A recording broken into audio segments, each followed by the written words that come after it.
سلامونه او احترامات ملګرو. صدام حسین شباب یم یو ځل بیا د یو نوي پروګرام سره ستاسو مخې ته یم. نن چونکې زه په پېښور کې موجود یم، افسر افغان په دې په واک روانو را سره میلاو شو. په لاره ټول خولې دی، خو ستاسو په فرمایش باندې چونکې ما اوله چې افسر ما ورته ټپې ریکارډ کړې وې، نو ډېرو ملګرو دا فرمایش کوو چې یاره یو پروګرام بل د افسر افغان سره ریکارډ کړي، او دغه کلام فرمایش هم کوو چې کوم ډېر مشهور هم دی چې زما زلفې زما بخمل ګېډې زلفې پیرنګ وخوړې چې مې افغان راځي زه به سرتوره یم. نو اول که تاسو راته لږ مختصر شان خپل تعارف وکړئ او د هغې نه پس راته دغه کلام وړاندې کړئ، نو ډېره مننه به وي. صدام حسین شباب صاحب، ستاسو د یو ځل بیا راتګ ډېره زیاته مننه کومه. باجوړ خو مې د دواړو سترګو تور دی، باجوړ د زیګرورو خلکو کور دی. د باجوړ چې څومره هم کتونکي دي، مینان دي، ستا د دغه یوټیوب چینل زما ډېر خوښ دي. د باجوړ خلک ما سره یو ځانګړې مینه لري، زه هم د هغو سره مینه لرم. دویمه خبره دا ده چې بالکل تا ټیک وې په واک کې روان وم، خو ته راباندې دومره ګران یې د باجوړ په سر چې ما راته انکار نه شو کولی، او باجوړ که نه هم خورې نو بد به یې نه وې.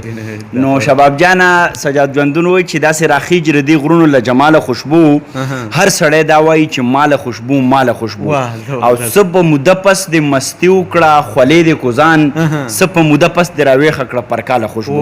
نو دغه پرکاله خوشبو موږ راویښه کړې ده. افسر افغان مې نوم دی، تاسو د پېژنګلو تپوس کړی و. په کال 1991 کې د شانګلې په ډو کې کلي للونۍ سټ ګل آباد کې د ملک البحر او جنت محل بیبي په کور کې زیږېدلی یم. د پېښور پوهنتون نه مې بیا د رسنیو زده کړې وکړې، جرنالیزم، بیا مې ایم پښتو وکړه، پسې 14 مې د ملکنډ پوهنتون نه کړی دی، 10 او 12 مې خپل د ځایي کالج نه کړی دی په شانګله کې.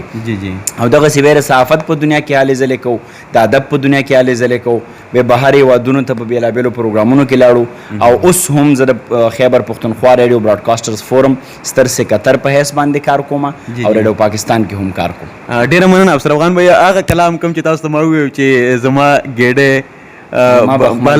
ګېډې زلفې پیرنګ وخوړې چې مې افغان راځي زه به سرتوره یم، دا زما خپله هم ډېر د خوښې کلام دی او زما ډېر خوښ دی، او ډېرو ملګرو هم دا فرمایش کوو چې دغه کلام کو تاسو راته په ترنم کې ډالۍ کوئ نو ډېر به ښه. تاسو او ټول د باجوړ مینانو ترې ډالۍ وي چې سوچ جانان رازي زه به سرتوره یما، مونږ کې چې توان رازي زه به سرتوره یما.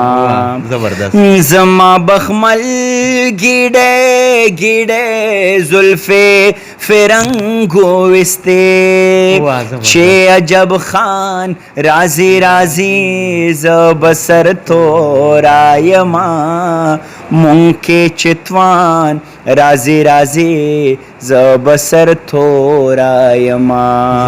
نه مې شالون شو نه مې ستا شړی لمده ولیده، بیا چې باران رازي زه به سرتوره یما، مونږ کې چې توان رازي زه به سرتوره یما.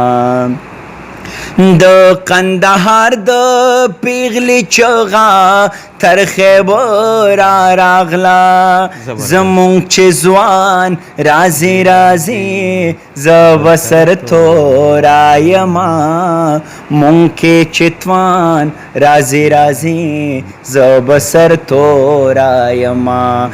د تسنس شوي پوښتنو د پیوستون څوک دی نور، چې باچا خان رازي زه به سرتوره یما، مونږ کې چې توان رازي زه به سرتوره یما.